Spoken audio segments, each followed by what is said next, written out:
Hello views, welcome to DJMS Tamil channel. Aaha Kalyanam சீரியலுக்கான upcoming எபிசோடில் எனக்கு துரோகம் பண்ணிட்டா இவ கூடலாம் என்னால் வாழ முடியாது அப்படின்னு சொல்லிட்டு கௌதம் ஐஸ்வர்யா பற்றி தப்பாக பேச ஆரம்பிக்கிறாரு. எல்லாம் பொய் சொல்லுவான் தான் நம்ம எல்லாருக்கும் தெரியும். ஆனால் இப்போ இந்த மாதிரி ஒரு தப்பை கூட பண்ணியிருக்காளே அப்படின்னு சொல்லிட்டு சித்ராதேவியும் பேச ஆரம்பிக்கிறாங்க. நிரூபிக்கணும் அப்படின்ற கட்டாயத்தில் இருக்கிறதுனால ஐஸ்வர்யா நான் எந்த ஒரு தப்புமே பண்ணலை அப்படின்னு சொல்லிட்டு சொல்ல, இந்த பக்கம் மகாவும் ஐஸ்வர்யாவுக்கும் சப்போர்ட்டிவாக இருக்காங்க. இந்த பக்கம் சூர்யாவும் ஐஸ்வர்யா மேலே எந்த தப்பும் கிடையாது அப்படின்னு சொல்லிட்டு எல்லா உண்மைகளையும் குடும்பத்தில் உள்ளவங்க கிட்ட சொல்ல ஆரம்பிக்கிறாங்க. இவ்வளோ விஷயம் நடந்திருக்கு சூர்யா, ஏன் நீ சொல்லவே இல்லை அப்படின்னு சொல்லிட்டு ராஜலட்சுமி கேட்க, அது தாத்தாவோட உடம்பு வேற சரியில்லாமல் இருக்கு. இந்த சமயத்தில் குடும்பத்தில் இது ஒரு பிரச்சனையை நம்ம கொண்டு வந்து விடக்கூடாதுன்னு சொல்லிட்டு தாம்மா நானே பார்த்துக்கிட்டேன் அப்படின்னு சொல்கிறாங்க. மாதிரி ஐஸ்வர்யா அதுக்கு முன்னாடி நிறைய தப்புகளை பண்ணியிருக்கலாம். ஆனால் இந்த தப்பு கண்டிப்பாக பண்ணியிருப்பான்னு என்னால் நம்பவே முடியாதுமா அப்படின்னு சொல்லிட்டு சொல்கிறாங்க.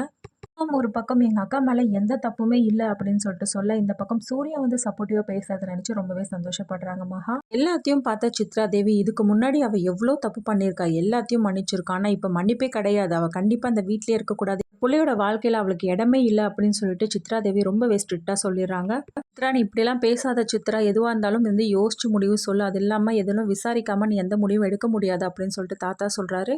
சொல்ல அவங்கள பார்த்தா சித்ரா தேவி இதுக்கு முன்னாடி நீங்கள் எவ்வளோ விஷயங்களை சொன்ன அது எல்லாத்துக்குமே நான் கட்டுப்பட்டு தான் மாமா நடந்தேன். ஆனால் இந்த விஷயத்தில் என்னோட பிள்ளோட வாழ்க்கையும் அடங்கியிருக்கு. இதுக்கு மேலே என்னால் சும்மா இருக்க முடியாது. கண்டிப்பாக இவ வீட்டை விட்டு வெளியே போய் ஆகணும் அப்படின்னு சொல்லிட்டு ஸ்ட்ரிக்டாக சொல்கிறாங்க. எந்த தப்புமே இல்லை அப்படின்னு சொல்லிட்டு ஐஸ்வர்யா அழுதுகிட்டு சொன்னாலும் அதே மாரி கழுத்தை பிடிச்சி வெளியில் தள்ள பார்த்தாங்க. சமயத்தில் ஐஸ்வர்யா மயக்கம் போட்டு கீழே விழ நல்லா நடிக்கவும் ஆரம்பிச்சிட்டாளா அப்படின்னு சொல்லிட்டு சொல்ல, உடனே ஏன் இப்படிலாம் பேசுகிற சித்ரா தேவி, என்ன நடந்துச்சுன்னு பார்க்கலாம் அப்படின்னு சொல்லிட்டு அதுக்கப்புறமா டாக்டரை வர வச்சு செக் பண்ணி பார்க்குறாங்க.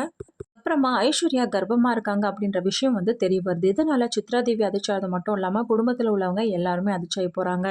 நியூஸை கேட்டதும் சித்ரா தேவி கௌதமை பார்த்து முறைக்க, உடனே கௌதம் ஸ்டார்ட் பண்ணுறாரு ட்ராமாவை. குழந்தைக்கும் எனக்கும் எந்த சம்மந்தமும் கிடையாது, இது எனக்கு பிறக்க வேண்டிய குழந்தையும் கிடையாது, அந்த மதனோட குழந்தை அப்படின்னு சொல்றது கேட்டு எல்லாருமே அதிர்ச்சியாகி போய் நிற்கிறாங்க. இது கேட்ட மகா ஏன் இப்படி அம்மாண்டமா எங்கள் அக்கா மேலே பழி போடுறீங்க அப்படின்றது மட்டும் இல்லாமல் சூர்யாவும் திட்ட ஆரம்பிக்கிறாங்க. ஏன் கௌதம் இப்படிலாம் பேசுகிற அப்படின்னு சொல்லிட்டு, நீ சும்மா இரு, உனக்கு ஒன்றும் தெரியாது, எனக்கு இந்த மாதிரி ஒரு துரோகத்தை பண்ணிட்டாலே அதை நினச்சி நீங்கள் யாரும் கவலைப்படாமல் இப்படி அவளுக்கு சப்போர்ட் பண்ணி பேசிட்டு இருக்கீங்களே அப்படின்னு சொல்லிட்டு பேச, நம்ம பார்த்த ஐஸ்வர்யா நீ எல்லாம் ஒரு மனுஷனா, எப்படி உன்னால் வாய் கூசாமல் இப்படிலாம் பேச முடியுது அப்படின்னு சொல்லிட்டு பலான்னு கண்ணத்தை காட்டி அறையிறாங்க.